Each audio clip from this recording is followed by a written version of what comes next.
मला पूर्वी वाटायचं देव आणि माझ्यावर उद्भवलेल्या प्रत्येक समस्येला तोच कारणीभूत आहे. मी देवाकडे प्रार्थना करायची की तू देवला बदल. पवित्र आत्म्यात माझा बाप्तिस्मा झाल्यानंतर, सैतानाशी ओरडून कसं बोलावं शिकल्यानंतर मला कळलं मी आध्यात्मिक संग्रामाबाबतच्या काही गोष्टी शिकायला हव्या आहेत. एके दिवशी मी पोटतिडकीने ओरडत होते. मी एकटीच होते माझ्या घरात. सैतानाला दोष देत जमिनीवर पाय आपटत होते मी. आपण कधी कधी तसे वागतो. येशूच्या नावाने मी तुला दोष देते. मी देवाचं लेकरू आहे, त्यामुळे मी हे सहन करणार नाही. देवा तू देवला बदलावस अशी मी विनंती करते. देवा तू देवला बदलच.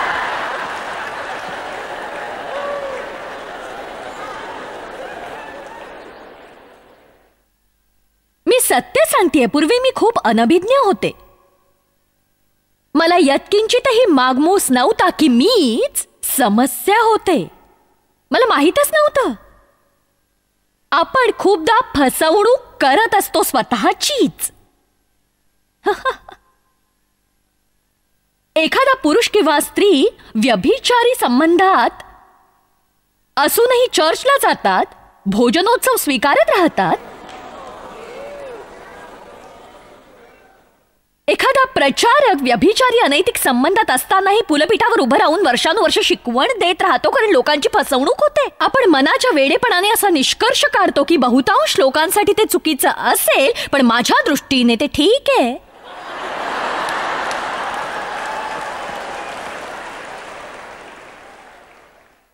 फसवणूक ही असतेच, अन्यथा लोक ते सहन करू शकले नसते. शास्त्र सांगतं इर्मयामध्ये आपल्या स्वतःच्या मनापेक्षा अधिक दगलबाज आणि आजारी अवस्था दुसरी कुठलीच नाही. आपण नियमितपणे प्रार्थना केली पाहिजे. देवा स्वतःकडून फसवणूक होऊ नये म्हणून मदत कर. मला सत्य दाखवून दे. स्वतःविषयीचं सत्य तुम्हाला दाखवून देण्यासाठी देवाची प्रार्थना करा. चला आता लवकर, लवकरात लवकर. आज मी आव्हान करतेय तुम्हाला जर मनापासून प्रगतीची शिखरं गाठायची असतील, तुम्हाला जर बढती हवी असेल, तर तुम्ही नियमितपणे प्रार्थना करा. हे बघ देवा, इतरांशी मला काही एक देणं घेणं नाहीये. तू मला माझ्या समस्या दाखवून दे. तुम्ही किती जण असं कराल? हो हो, तुम्ही काळजी घ्या. ज्या क्षणी मी पायांची आदळापट करत देवला बदल अशी प्रार्थना करत होते, पवित्र आत्मा म्हणाला, जॉयस, देव ही समस्या नाहीये. मला आठवतंय देवाने मला तसं सांगितल्यावर मी आदळापट बंद केली आणि म्हटलं, अच्छा मग कोण आहे? मी सत्य तेच सांगतेय. कोण आहे समस्या? माझ्या घरात संघर्ष चालू होता. मी कायम अतिशय दुःखी कष्टी असायचे. माझ्या कधीच लक्षात आलं नव्हतं की माझ्या स्वतःच्या समस्या मीच निर्माण करतेय.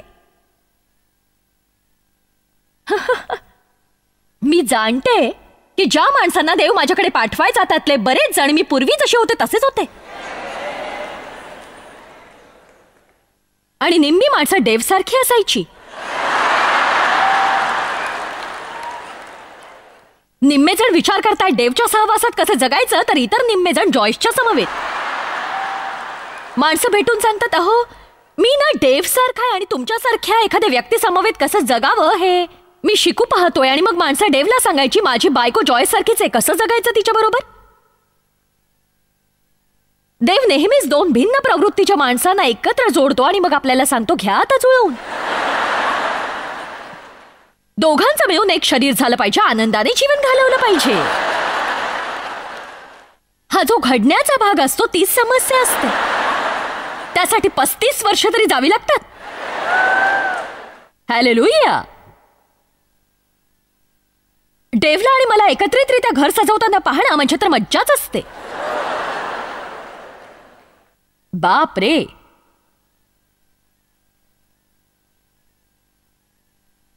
मला सगळ्या सारख्या गोष्टी आवडतात. देवला विविधता आवडते. हेच मला तो सांगतो, विविधता. मी म्हणते हे तर अगदी गबाळ्यासारखं दिसतंय. तो म्हणतो छे छे, ते उठून दिसतंय, म्हणूनच लोकांचं लक्ष जातं.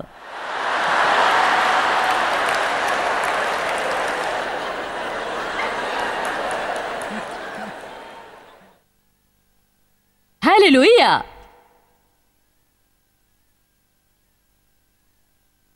साधारण 25 वर्षापूर्वी देवाने मला मी दाखवून द्यायला सुरुवात केली होती, पण त्यानेच तर तुम्ही मुक्त होता. फक्त सत्यच तुमची सुटका करील, आणि सुटका करणारं सत्य दुसऱ्या कोणाविषयी नाही तर तुमच्याविषयीच असतं जे तुमची सुटका करतं. तुम्हाला नात्यात समस्या असेल, देवाला सांगा मला माझं काय चुकतंय ते दाखवून दे. खात्री आहे दुसऱ्या व्यक्तीचंही चुकत असतंच, पण तुम्ही स्वतःला सुधारण्यासाठी देवाला विनंती केल्याशिवाय दुसऱ्या कुणाला सुधारण्याची विनंती देवाकडे करू नका. तुम्हाला जर आर्थिक समस्या आहेत, सैतानाला दोष देऊ नका. देवाला विनंती करा की आर्थिक बाबतीत आमचं कुठे चुकत असेल तर ते आम्हाला दाखवून दे. आमेन. स्तोत्रसंहिता 51. दाविदाने बथशेबेशी समागम केला, पण त्या अनैतिक कृत्याकडे तो 1 वर्ष दुर्लक्ष करत होता. त्याच्या छोट्याशा आनंदी जीवनात तो पुढे जाऊ पाहत होता. देवाने नाथान नावाच्या संदेष्टाला पाठवलं. स्तोत्रसंहिता 51 मध्ये दाविदाने स्वतःशीच सामना केला. त्याच्या पश्चाताप दग्ध प्रार्थना आपल्याला दिसून येतात. एक प्रमुख गोष्ट त्याने ही सांगितली, पहा अंतर्यामीची सत्यता तुला आवडते आहे देवा. तिथेच आपण सत्य बोलायला हवं. स्वतःच्या हृदयातल्या खोल एकांताच्या जागी आपण सत्य बोलायला हवं. एक विशिष्ट परिस्थिती होती जिच्याशी मी व्यवहार करत होते, जिथे मला जाणवलं माझ्यात स्वार्थीपणा आणि लोभीपणा आलेला आहे. पण आता गोंधळ होत नाही. मी संघर्ष केला होता. मी म्हटलं देवा मला हे आवडलं नाही. मला नाही आवडत तो स्वार्थीपणा, तो लोभीपणा. मला त्यापासून सुटका हवी आहे. हे बघा, मी ज्या गोष्टींशी व्यवहार करते त्या कबूल करायला किंवा त्याविषयी बोलायला मला लाज वाटत नाही. आपला एक देह स्वभाव असतो. आपण सगळेच वेळोवेळी अनुभव घेणार आहोत. मत्सर, द्वेष, क्रोध आणि इतर वेगवेगळ्या गोष्टींचा सुद्धा. आपण आपली पाप लपवण्याचा प्रयत्न करू नये आणि श्रीयुत आणि श्रीमती परिपूर्ण किंवा उत्कृष्ट ख्रिस्ती बंधू आणि भगिनी असल्यासारखं भासवणं बंद करावं.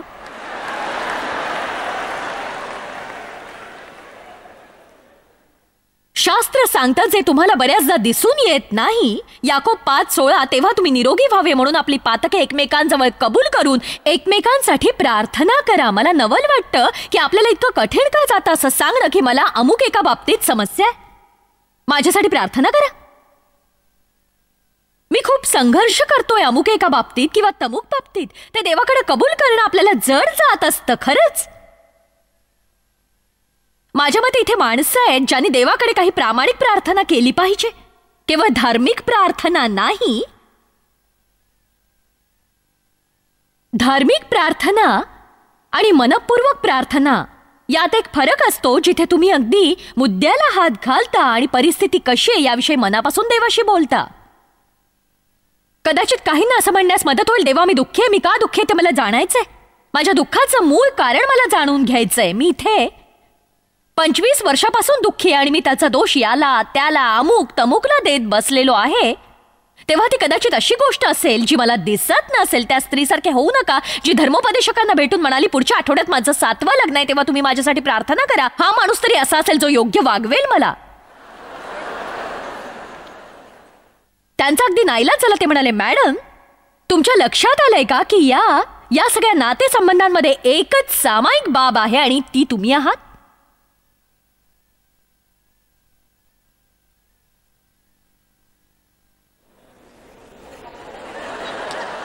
स्वतःशी प्रामाणिक रहा. तुम्ही स्वतःला जर कधी जाणून घेतलं असतं तर तुम्हाला आध्यात्मिक परिपक्वतेची थोडी तरी पातळी लाभली असती. आपण स्वतःला जाणून घ्यायला हवं. आपण आपले दोष जाणून घ्यायला हवेत, सामर्थ्य जाणून घ्यायला हवं, ज्या क्षेत्रात आपल्याला मदतीची गरज आहे अशी क्षेत्र जाणून घ्यायला हवीत आणि स्वतःची कीव करणं बंद करायला हवं. यात सर्वोत्तम मार्गाने मी ते सांगू शकते.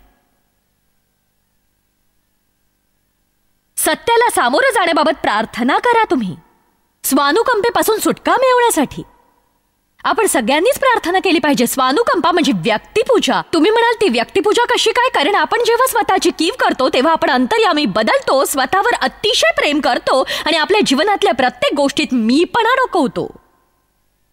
आणि देवाला ते अतिशय तिरस्करणीय असं वाटतं.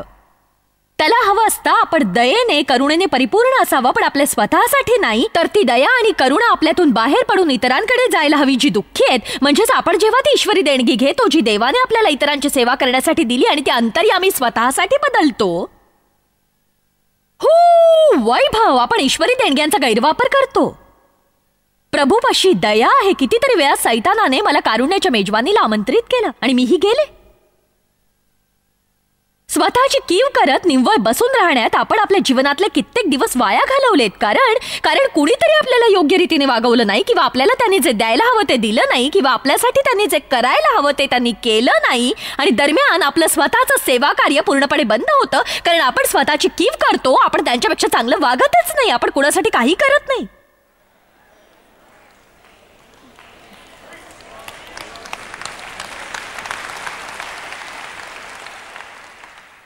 म्हणजेच पुन्हा एकदा ही कृती इतरांकडे बोट दाखवण्यासारखीच असते. पण आपण असं म्हणत नाही की हे बघा, तुम्ही मला योग्य वागवत नसाल, पण दोघांच्या अयोग्य वर्तणुकीने कुणाचंच भलं होणार नाही. तेव्हा मी बीज पेरते, देव संधी मिळवून देईल मला, आणि मी हे सरळ देवाच्या हाती सोपवते. मी पुढे जाणार आहे आणि आक्रमकतेने मी कुणाशी तरी चांगलं वागणार आहे. आणि मला वाटतं जे योग्य तेच मी केलंय, तर देव माझ्या जीवनात संधी उपलब्ध करून देईल. तुमच्या लक्षात येत नाही, बऱ्याचदा आपल्या बाबतीत जेव्हा काही घडतं तेव्हा देवासमवेतच्या आपल्या चालीत पुढे जाण्यापासून आपल्याला थोपवण्यासाठी सैतान प्रयत्न करतो. आपण खरं तर ते करायला हवं ज्यासाठी देवाने आपलं पाचारण केलंय, आणि जगाला जे करायचंय ते करू द्या. पण आपण आपल्या जीवनाच्या पाचारणावर चित्त एकाग्र करावं. आणि आपण तसं केलं तर देवाने आपली संधी उपलब्ध करून देण्यासाठी आपण कायम बीज पेरतो. पण आपण जर बीजच पेरलं नाही तर मग आपल्याला फळ मिळणार नाही. स्वानुकंपा हे करुणाजनक बीज आहे. तो वेळेचा सगळ्यात मोठा अपव्यय आहे संपूर्ण दुनियेतला, कारण त्याने काहीच भलं होत नाही. आपल्या करुणाजनक उद्रेकांनी देवावर छाप पडत नसते.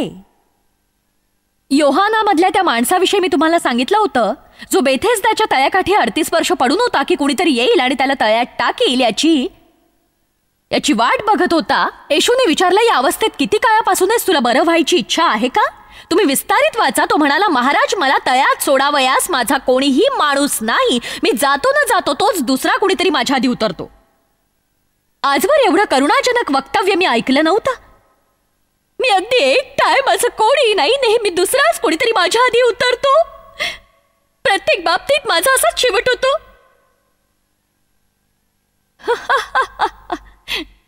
कोणीच माझी कदर करत नाही, कोणीच माझा विचार करत नाही.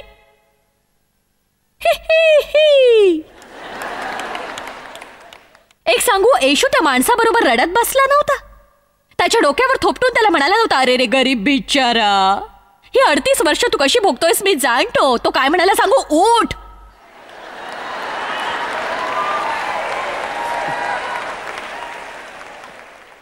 तो म्हणाला, आपली बाज उचलून घेऊन चालू लाग. त्या अडचणीतून बाहेर पडून उठ आणि काहीतरी फलदायी कर. काहीतरी पदरात पाडून घे, काही फळांना जन्म दे. स्वतःची कीव करत तिथे पडून राहणं बंद कर. उठ आता.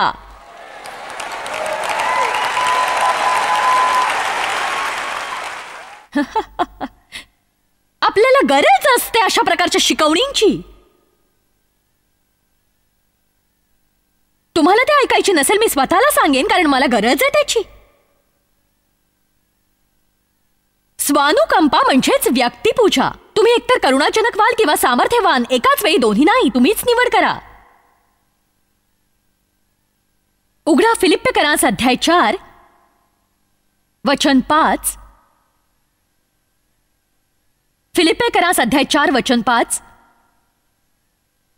हा चौथा अध्याय मला मनापासून आवडतो आणि कालच मी तो वाचत होते.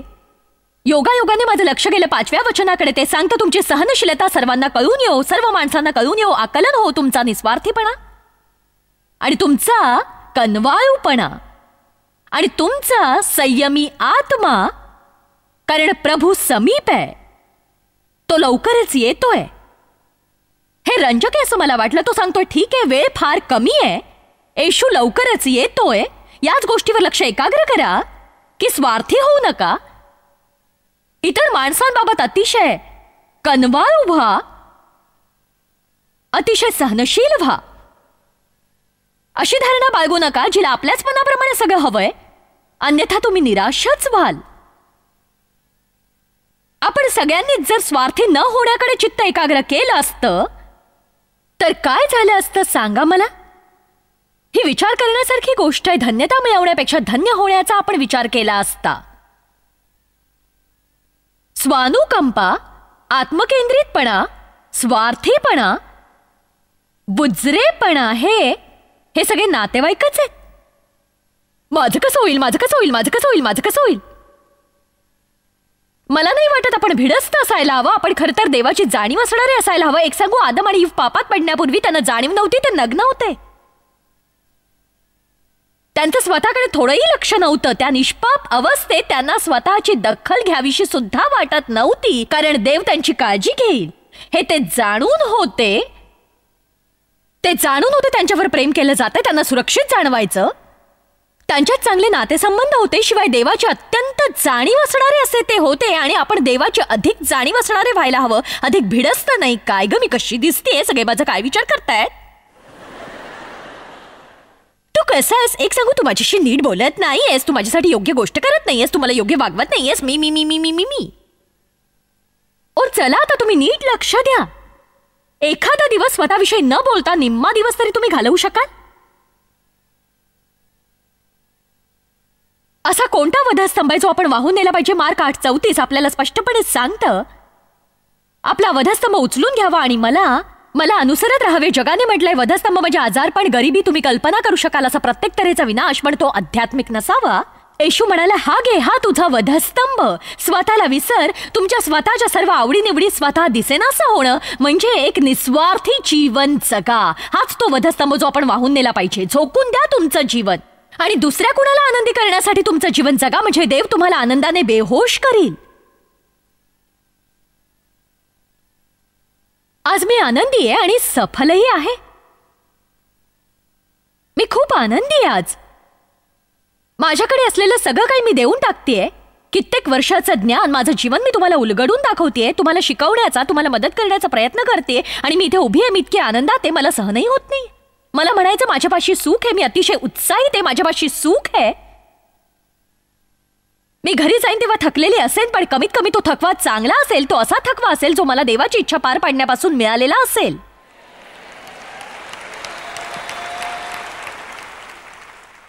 पूर्वी माझ्या मनाप्रमाणे मिळवण्याच्या प्रयत्नात मी अगदी थकून जायचे. इतर माणसांचा विचार करण्यात आक्रमक व्हा आणि ते हेतू पुरस्सर करा.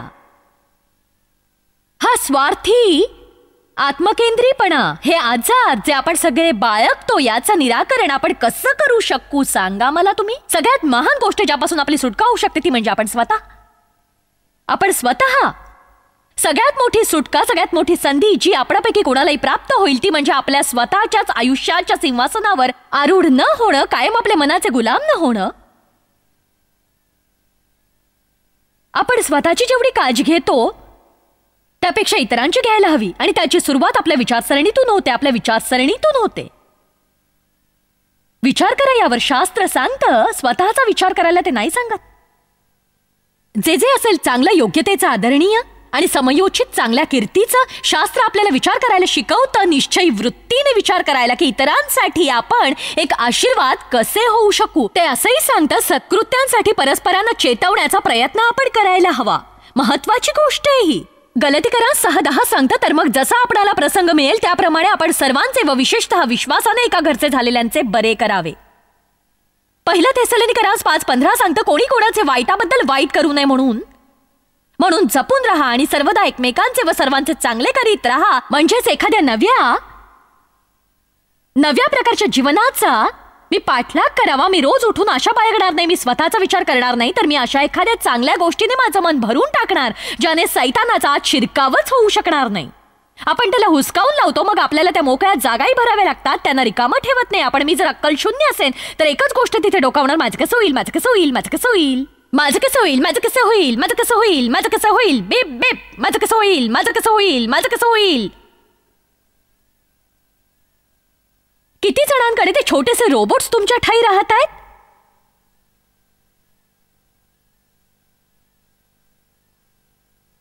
भलं करण्यासाठी झटा, अभ्यास करा. शास्त्र सांगता इतर माणसांना सत्कृत्य करण्यासाठी उत्तेजन द्या. चला बघूया इब्री 10:24. काल आपण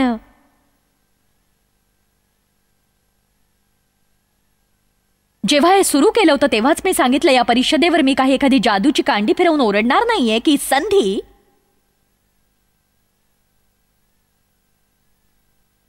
आपण शिकतोय, शिकवणीची तत्व गुरु केली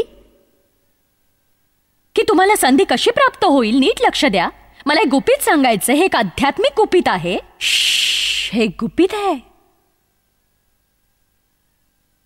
तुमच्या समस्यांची उकल करून घेण्याचा एक जलद मार्ग म्हणजे त्या सोडवण्याचा प्रयत्न थांबवणं. हे गुपित आहे. मला स्वतःलाच इतक्या समस्या असताना मी दुसऱ्या कोणासाठी काही कसं करू शकेन सांगा. अगदी हेच तुम्ही केलं पाहिजे. तुम्ही स्वतःला आणि तुमच्या समस्यांना देवाकडे सोपवा आणि आक्रमकतेने जाऊन कुणाला मदत करा. अशा वेळेस तुम्ही बीज पेरता देवाने तुमची संधी मिळवून देण्यासाठी. खरंच वा. चला तिकडे कुणाला तरी कळलं. इब्री अध्याय 10 वचन 24. आज मी उत्साहित झाले होते याने आणि मी जाणते ते यातच आहे. मी ते अधोरेखित केलंय आणि त्याआधी तारे काढलेत. शिवाय मी म्हटलंच होतं की गड्या देव हे तो ऐकच आणि प्रीती व सत्कर्मे करावयास उत्तेजन येईल. असे एकमेकांकडे लक्ष देऊ. आपण निरंतर लक्ष देऊया आणि आपण शिकूया की सत्कर्म करण्यासाठी आपण स्वतःला उत्तेजित कसं राखू शकू आणि इतरांना उत्तेजित कसं करू शकू. वा. आपण निरंतर लक्ष देऊया आणि आपण शिकूया की सत्कर्म करण्यासाठी आपण स्वतःला उत्तेजित कसं करू आणि इतरांनाही. आज मी माझं कर्तव्य करते कारण मी सत्कर्मासाठी तुम्हाला उत्तेजित करते. तुम्हाला स्वतः व्यतिरिक्त आणखीन कसल्या बाबतीत मी उत्तेजित करते. किती जणांच्या लक्षात येतंय केवळ आपल्या स्वतःच्या बाबतीत सतत विचार करण्याने ते आपल्याला दुःखाच्या तुरुंगात ठेवतं. आज आपण सत्याचा सामना करूया आणि म्हणूया की आपण स्वार्थी आहोत. मुक्त होण्याच्या दृष्टीने हे पहिलं पाऊल आहे.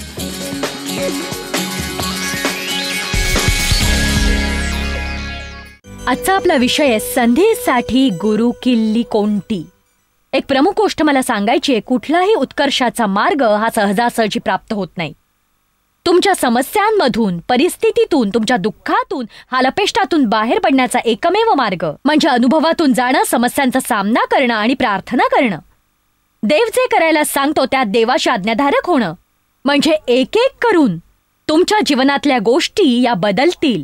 तुम्हाला एक एक करून हा शब्दसमूह आवडायचा नाही पण त्याच पद्धतीने ते घडत असतं. आपले सगळे विजय देव आपल्याला एकाच वेळी देत नाही तर एक एक करून आपण ते शिकत असतो. आपण त्या अनुभवातून जातो आणि मग अचानकपणे आपण असं म्हणतो की मला एक संधी लाभली होती. जॉयस मायर सेवा कार्यात तुम्हाला कल्पना नसेल इतके तुम्ही आमच्यासाठी महत्त्वाचे आहात. आम्ही तुमचं स्वागत करतो आणि जगभरातील सेवा कार्य यशस्वी करण्यासाठी आमच्या मित्रांचे आणि भागीदारांचे आम्ही आभार मानतो. तुम्हा समवेत आम्ही भुकेलेल्यांना अन्न देतोय, गरिबांना वस्त्र देतोय आणि देशांना धर्माची भेट देतोय. आमच्याशी संपर्क साधा किंवा joycemeyer.org ला भेट द्या आणि प्रार्थना विनंती आमच्यापर्यंत पोहोचवा. जॉयसच्या सभांचा कार्यक्रम पहा आणि आपला सहभाग द्या कारण संपूर्ण जगभर आम्ही येशूचं प्रेम वाटत आहोत.